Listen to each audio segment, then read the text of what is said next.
Steve Gamache here with another Chef Knives to Go quick look product review, and we're reviewing a big knife. This is the Takeda Classic Aogami Super Cleaver, the large version. And these do vary quite a bit in size and dimensions. And so on the site, they've got them listed kind of with a range of edge lengths. So let's take a look at this particular one. So the core steel is, as usual, from Takeda-san. It is Aogami or Blue Paper Super Reactive Carbon Steel from Hitachi. They take it to about around a 62 Rockwell on the heat treat, so it's not super hard, which gives it a little bit of forgiveness over some makers' harder treatments. The construction is, this is the classic version, so it's got a reactive iron cladding over the top of that Aogami Super Core for a 3-layer sandwich, and he's got a crinkle Kurouchi, kind of a pretty durable Kurouchi blacksmith finish on top of that. So the stainless is very similar but does not have as much texture as this, and of course it's stainless clad. The weight on this knife, again, these are going to vary. This particular one, this is a big knife. It's 435 grams or about 15.3 ounces, so just a little under a pound. The edge length on this one from tip to chin is about 240 right on the nose, or about 9.5 inches, and then the overall length is about 15 inches on this.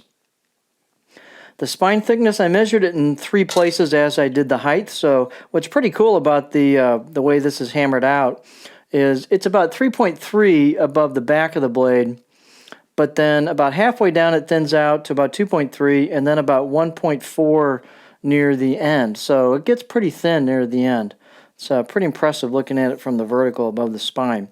The blade height, basically, it's fairly symmetrical, but it's got about 111 millimeter height back at the back, and then about 115 in the middle, and then about 111 in the front. So this is one big blade. The handle type is their kind of standard octagonal rosewood ebony ferrule. Handle circumference is about 3.5 inches on this, so a bit oversized compared to the normal models, which is purely appropriate for this size blade. So you got lots of room for various grips depending on how you want to use the knife. Let's take a look at a close-up of it. So here's your crinkle finish. Pretty standard on Takeda-san's Classic Series knives. Again, this is big. You can see the embossed kanji and symbols. That's his trademark on there. I'm trying to get my focus just right here. And then you can see the core steel showing at the edge. So this is kind of the primary bevel, and it's ground basically a 0 grind. So it's ground from there right down to the edge on both sides. You don't have a secondary bevel that you normally see in a kind of a normal grind. So these are kind of slightly hollow ground where it thickens up just before the primary grind starts. So these are beautifully ground, and they are very, very sharp out of the box. I'll give this one an 8 out of 10, which is basically the highest rating I usually give. It's just extremely sharp out of the box. Balance point is going to be pretty far forward. You could, of course, as I think mentioned on the site, go with a heavier handle if you wanted to, but the balance point is far forward. The whole idea of this is to have a lot of mass, so it kind of helps drop this knife through product. Here's a choil shot. Again, it's a long blade. So these have very good food release because of the way the grind is kind of an hourglass shape, or hollow, slightly hollow in the middle. Again, this is, and actually if you look down the edge, this thing is just dead straight on. It's really super straight at the edge in terms of no waviness or anything. So let's take a look at what this looks like on the cutting board.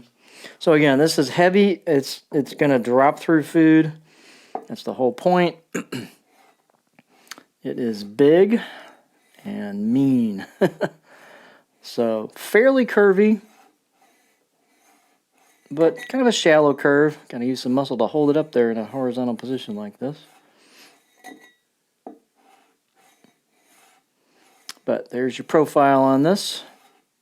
So definitely not a pure push cutter, but if you've got a little motion, 4.5 stroke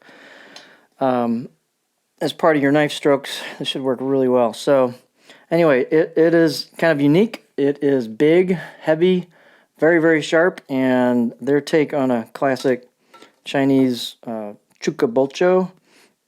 So there you have the Takeda Classic Cleaver, the large version. This particular one, 240 millimeter.